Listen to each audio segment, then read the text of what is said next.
Christmas பண்டிகை இன்று உலகம் முழுவதும் கொண்டாடப்பட்டு வருகிறது. இந்தியா முழுவதும் பல்வேறு இடங்களிலும் உற்சாகத்துடன் மக்கள் கொண்டாடி வருகின்றனர். இதேபோல் தமிழகம் முழுவதும் உள்ள தேவாலயங்களிலும் கிறிஸ்துமஸ் விழா சிறப்பாக கொண்டாடப்பட்டு வருகிறது. இது குறித்த ஒரு சிறப்பு பார்வை. சென்னை நகரில் பல்வேறு தேவாலயங்களில் கிறிஸ்துமஸ் பண்டிகை விமர்சையாக கொண்டாடப்பட்டது.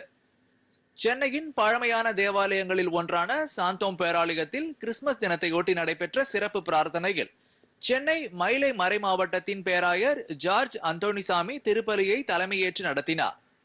மேலும் சாந்தோம் தேவாலயத்தில் இயேசு கிறிஸ்துவின் பிறப்பை அடையாளப்படுத்தும் வகையில் மணல் சிற்பத்தில் குழந்தை இயேசுவின் பிறப்பினை சித்தரிக்கும் காட்சிகள் வைக்கப்பட்டிருந்தன.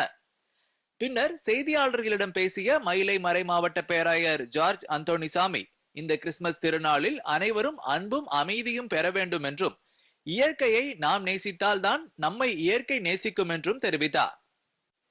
உலக புகழ்பெற்ற வேளாங்கண்ணியிலும் கிறிஸ்துமஸ் பண்டிகை வெகு சிறப்பாக கொண்டாடப்பட்டு வருகிறது. இதையொட்டி வேளாங்கண்ணி பேராலயத்தில் நள்ளிரவு திருப்பலி நிகழ்ச்சியும் அதனைத் தொடர்ந்து சிறப்பு வழிபாடுகளும் நடைபெற்றன.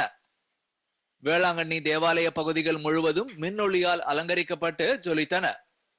வேளாங்கண்ணி முழுவதும் அதிகாலை முதலே கிறிஸ்துமஸ் கொண்டாட்டங்கள் களை கட்ட தொடங்கியுள்ளன.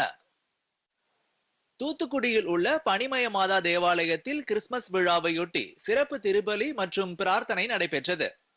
இயேசு கிறிஸ்து பிறந்ததை குறிக்கும் வகையில் சிறிய குடில்கள் தத்ரூபமாக காட்சிப்படுத்தப்பட்டிருந்தன. மேலும் மழை வெள்ளத்தால் பாதிக்கப்பட்ட மக்களின் நலன் வேண்டியும் சிறப்பு பிரார்த்தனைகளும் நடைபெற்றன. சென்னை பெரம்பூரில் உள்ள தூய லூர்து அன்னை திருத்தலத்தில் கிறிஸ்து பிறப்பின் பெருவிழா திருப்பலியுடன் சிறப்பாக கொண்டாடப்பட்டது. 100க்கும் மேற்பட்டோர் கலந்து கொண்ட இவ்விழாவினை திருத்தலத்தின் தேவாலயத்தின் பங்கு தந்தை இஸ்தனில்லஸ் சாமிக்கண்ணு தலைமையேற்று நடத்தினார். நிறைவாக அனைவருக்கும் கிறிஸ்து பிறப்பு வாழ்த்து செய்தியும் இனிப்பும் வழங்கப்பட்டது. இதேபோன்று சைதாப்பேட்டையில் உள்ள CSI செயின்ட் தாமஸ் தேவாலயத்தில் ஆயர் பால் பிர்லா தலைமையில் சிறப்பு திருப்பலியானது நடைபெற்றது. குழந்தை இயேசுவின் பிறப்பினை குறிக்கும் வகையில் சிறப்பு பவனி நடைபெற்றது. இந்நிகழ்ச்சியில் நூற்றுக்கணக்கானவர்கள் கலந்து கொண்டு கிறிஸ்து பிறப்பின் வாழ்த்து செய்தியை பகிர்ந்து கொண்டனர். கிறிஸ்துமஸ் பண்டிகையையொட்டி சென்னை விமான நிலையம் முழுவதும் மூவர்ண விளக்குகளால் அலங்கரிக்கப்பட்டு பிரம்மாண்டமாக காட்சியளித்தது.